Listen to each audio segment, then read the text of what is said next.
আমরা কি ইতিহাসে সবচেয়ে ভয়ঙ্কর অধ্যায়ের সামনে দাঁড়িয়ে আছি? একদিকে ইরান রাশিয়া জোট, অন্যদিকে ইসরায়েল আমেরিকা। বিশ্ব রাজনীতির এই দাবার চালে কি শুরু হতে যাচ্ছে তৃতীয় বিশ্বযুদ্ধ?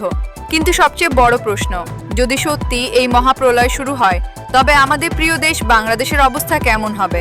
আমরা কি নিরাপদ থাকব নাকি ধ্বংসের মুখে পড়ব? আজকের ভিডিওতে আমরা পর্দার পেছনে সেই সত্যগুলো উন্মোচন করব যা আপনার জানা জরুরি। গবেষণা বলছে তৃতীয় বিশ্বযুদ্ধ কোনো একটি কারণে নয়, বরং তিনটি প্রধান কারণে শুরু হতে পারে। প্রথমত, ভূ রাজনৈতিক আধিপত্য। ইউক্রেন রাশিয়া যুদ্ধ এবং মধ্যপ্রাচ্যে ইরান ইসরায়েল উত্তেজনা এখন আর আঞ্চলিক নেই, এটি এখন বিশ্বশক্তির ইগোর লড়াইয়ে পরিণত হয়েছে। দ্বিতীয়ত, সম্পদের লড়াই।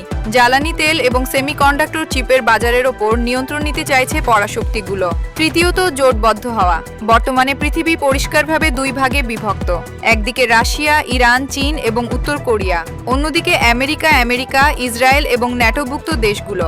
যখনই এই দুই পক্ষের কোনো একটি দেশ সরাসরি অন্যকে আক্রমণ করবে, তখনই পুরো বিশ্ব এই যুদ্ধে জড়িয়ে পড়বে। আমাদের থাম্বনেইলে যেমনটা দেখছেন, এক হাতে ইরান ও রাশিয়ার শক্ত অবস্থান, অন্য হাতে ইসরায়েল ও আমেরিকার সামরিক দাপট। এই দুই পক্ষ যখন সরাসরি যুদ্ধে নামবে, তখন আকাশপথ হবে ক্ষেপণাস্ত্রের দখলে এবং সাইবার জগৎ হবে অচল। এটি আর আগের বিশ্বযুদ্ধের মতো শুধু বন্দুকের লড়াই থাকবে না, এটি হবে ড্রোন এবং নিউক্লিয়ার হুমকির লড়াই।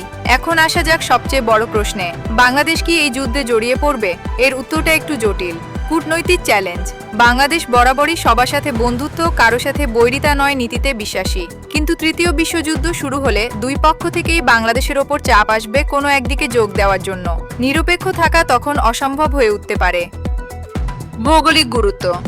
বঙ্গোপসাগরের ওপর নিয়ন্ত্রণের জন্য বিশ্বশক্তিগুলো বাংলাদেশের দিকে নজর দেবে। এটি আমাদের জন্য বড় একটি নিরাপত্তা ঝুঁকি তৈরি করতে পারে। অর্থনৈতিক বিপর্যয়। যুদ্ধ শুরু হওয়া মানে জ্বালানি তেলের দাম আকাশচুম্বী হওয়া। আমাদের পোশাক শিল্প বা রেডিমেড গার্মেন্টস খাত সম্পূর্ণ ধসে পড়তে পারে, কারণ ইউরোপ আমেরিকা তখন যুদ্ধ নিয়ে ব্যস্ত থাকবে। খাদ্যদ্রব্যের দাম সাধারণ মানুষের নাগালের বাইরে চলে যাবে। তৃতীয় বিশ্বযুদ্ধ মানেই মানবতার পরাজয়। বাংলাদেশ একটি শান্তিপ্রিয় দেশ হিসেবে সবসময়ই যুদ্ধ এড়াতে চাইবে, কিন্তু বৈশ্বিক রাজনীতির এই ঘূর্ণিঝড় থেকে আমরা কতটা বাঁচতে পারবো তা সময়ই বলে দেবে।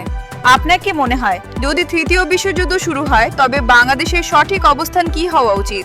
কমেন্টে আমাদের জানান। বিশ্ব রাজনীতির এই জটিল সমীকরণে শেষ পর্যন্ত মানবতার জয় হবে নাকি ধ্বংসের সূচনা, তা সময়ই বলে দেবে।